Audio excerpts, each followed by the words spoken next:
How to use Instagram filters for TikTok. Hello everyone, welcome back to our channel App Guide. In today's video I'll simply show you how you can use Instagram filters for TikTok, so just make sure to watch this video till the end.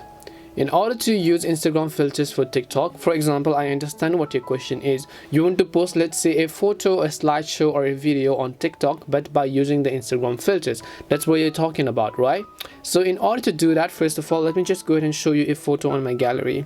So let's say, let me just choose a specific photo over here. So you can see this cup photo right over here.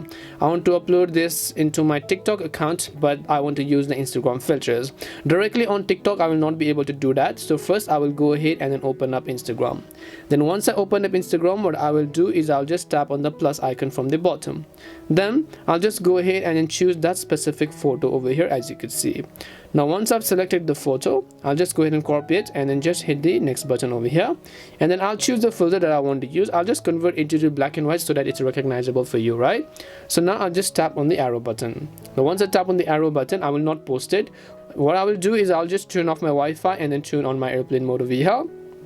And then once I do that, I'll just go ahead and hit the check icon. Now of course it will not be able to post it, and it says that will automatically post when possible. So right over here you can see it says will automatically post when possible, but the magic here is that when it's not being able to post on Instagram, it will automatically save the photo to our gallery. So let me also go ahead and show you and check it. It might not be visible right now, but it's going to be visible after some time, so you might as well want to check that. We're going to refresh it a couple of times, and then after it's visible, I'll basically go ahead and then come back over here.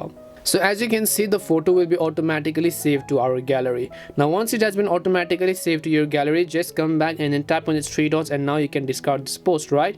Now once you've discarded the post, just turn on your Wi-Fi and then you can turn off airplane mode back again. Then now what you can do is just open up TikTok, and once you open up TikTok, you can tap on the plus icon, and then now you can go ahead and simply choose that photo or video that you were trying to upload earlier over here. So just go ahead and then select that specific photo or video. Once you select that specific photo or video, you know it has been successfully saved to our gallery. Now you can go ahead and simply tap on next and then post it on TikTok. Now keep in mind, you can do this for video as well. You can do this for any type of photos, videos, anything that you want. And this is how you can use Instagram filters for TikTok without having to repost on Instagram again. We hope the video was really helpful, and if it did help you, then make sure to leave a like and subscribe to our channel. If you have any more questions, feel free to leave them down. Thank you very much for watching, and see you in the next video.